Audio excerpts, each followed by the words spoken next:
देखो भाई, जो रात हुआ है ना वो बहुत बुरा है और कहीं भी अगर कोई आंदोलन कर रहा है उनके लिए डरावना है। ये कोई गांव नहीं है, दिल्ली है, देश की राजधानी, और यहाँ की बात पूरे देश में जाती है, पूरी दुनिया में। जैसे रात यहाँ महिला खिलाड़ियों के साथ जो अपमानजनक रवैया हुआ, व्यवहार हुआ, उससे पूरे देश के बड़े तबके में इसका जो है ना विरोध है।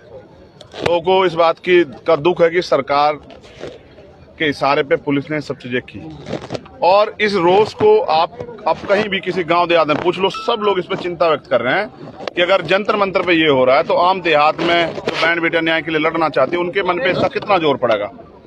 तो मैंने उनसे बात की है, वो आज फिर अपनी उसी मांग पे डटे। उनकी कोई नई मांग नहीं है, वही कि निष्पक्ष जांच हो जाए। फेडरेशन का अध्यक्ष पद वो छोड़ें, जिससे कि उनके पास वो ताकत न रहे, जिससे कि और खिलाड़ी जो पीड़ित हैं, जो खिलाड़ी महसूस कर रहे हैं कि वो भी अपनी बात रखना चाहते हैं लेकिन उनके पद के दबाव की वजह से नहीं रख पा रहे हैं, वो खिलाड़ी भी स्वतंत्र हो जाएं। और तीसरी, उनकी गिरफ्तारी हो। आज भी उनकी वही मांग है, कोई ज्यादा मांग उन्होंने नहीं बढ़ाई है। आपने कहा 7 दिन सरकार के पास, 8वें दिन आप क्या खुद धरने बैठेंगे? देखिए, ऐसा है भाई, जिस तरह सरकार का रवैया उससे स्पष्ट हो रहा है कि सरकार न्याय नहीं देना चाहती। अब जब पूरी सरकार एक तरफ खड़ी हो जाएगी, जैसे अजय कुमार टहनी के मामले में खड़ी होगी थी कि ना सरकार ने उनका इस्तीफा लिया, जबकि सब सामने था। इस पे तो सरकार कह रही है ये है वो है फलाना ढिमका, लेकिन उस पे तो सामने था, उनके बेटे की वीडियो भी आ गई, सब चीजें।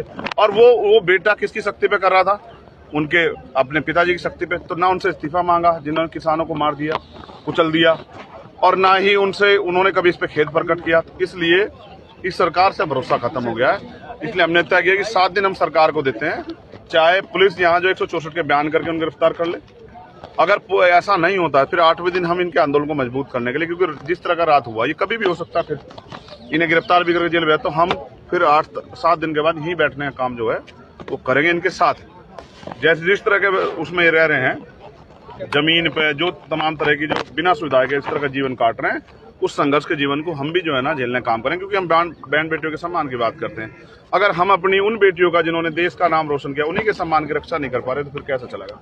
इसलिए 7 दिन हमने सरकार को दिए हैं कि सरकार अपनी गलती को सुधारते हुए उनको गिरफ्तार करके जेल में डाले और उनकी मांगों को पूरा करे, और नहीं करती तो फिर 8वें दिन से हम यही आंदोलन पर डटेंगे। उन्हें की भी एक चादर अपनी घेर कर यहाँ। कितने लोग संख्या में आप यहाँ पर आएंगे? भाई, ये आंदोलन का आपको पता है, आंदोलन तो ऐसा होता है लाखों लोग आ जा, आंदोलन कोई भरोसा थोड़ा है कि आंदोलन तो आंदोलन है। आपने देखा, आपको ऐसा था किसान आंदोलन में इतने लोग आ जाएंगे, कितना बड़ा टेंट लग जाएगा और सब लोग पड़े रहेंगे 13 महीने तक। आंदोलन के है ना सेंटिमेंट होते हैं। ये जो कल बहन बेटियों के साथ हुआ है और उन्होंने जो खून के आंसू हुए हैं ना, लोगों में बड़ी गुस्सा है इस बात का। सरकार उस गुस्से को नजरअंदाज कर रही है, इसका खामियाजा भुगतना पड़ सकता है। आप नगर निकाय चुनाव भी इस बार लड़ रहे हैं, क्या स्थिति है? आज यार मैं नगर निकाय चुनाव पे बयान ये है भाई, मैं वोट गिरिया और सबको अपनी वोट का प्रयोग करना चाहिए। बड़ी मुश्किल से वोट मिली है भारत के लोगों को।